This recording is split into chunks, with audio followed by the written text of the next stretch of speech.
When a Leo man meets a Scorpio woman, something shifts in the room. It's not loud, not dramatic, it's subtle, intense, like two souls recognizing each other before either one says a word. There's something in her eyes, quiet, powerful, that makes him stand a little taller, speak a little slower, like he suddenly wants to impress her without knowing why. And Scorpio, she notices him too.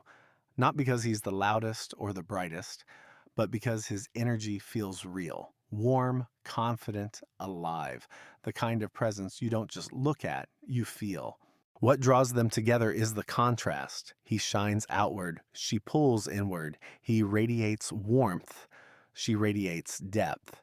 And for a moment, it feels like the fire and the darkness were meant to meet. Leo loves that Scorpio sees past his charm, straight into the parts of him he hides from the world.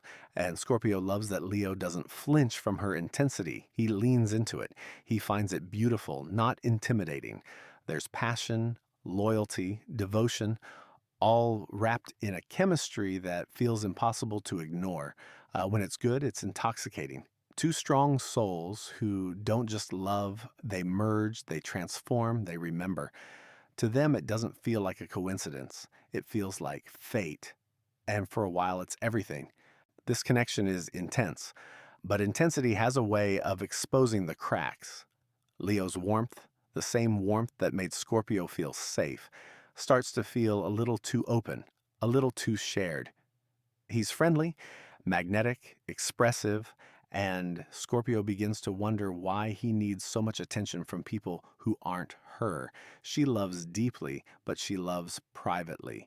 And Leo shines publicly. What he sees as confidence, she sometimes reads as insecurity. What he sees as charm, she sometimes reads as flirting. What he sees as harmless validation, she sometimes reads as neediness. Not because she doubts her worth, but because she wants to be enough.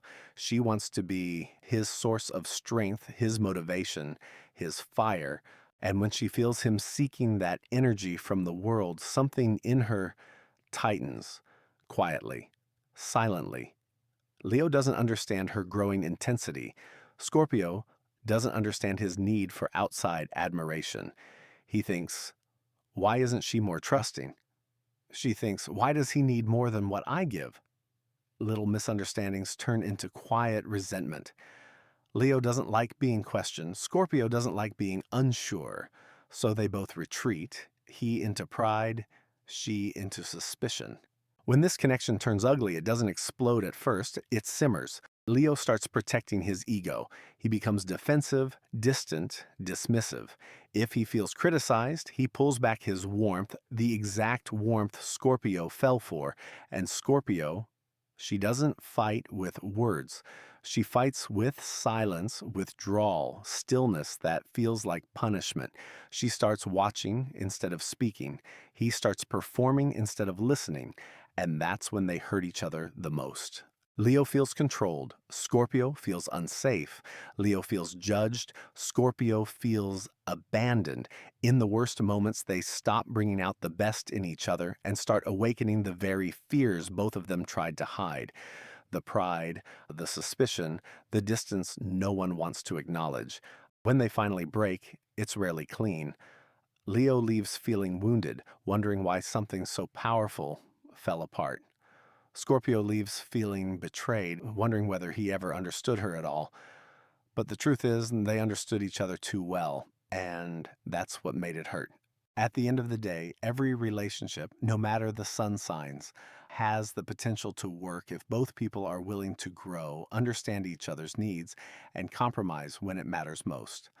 Sun signs tell part of the story, but Moon and Venus signs reveal how we give and receive love. Mars and Mercury show how we communicate and resolve conflict. These placements often hold the key to real compatibility. Leo and Scorpio will always feel each other deeply. The pull is real, intense, and unforgettable.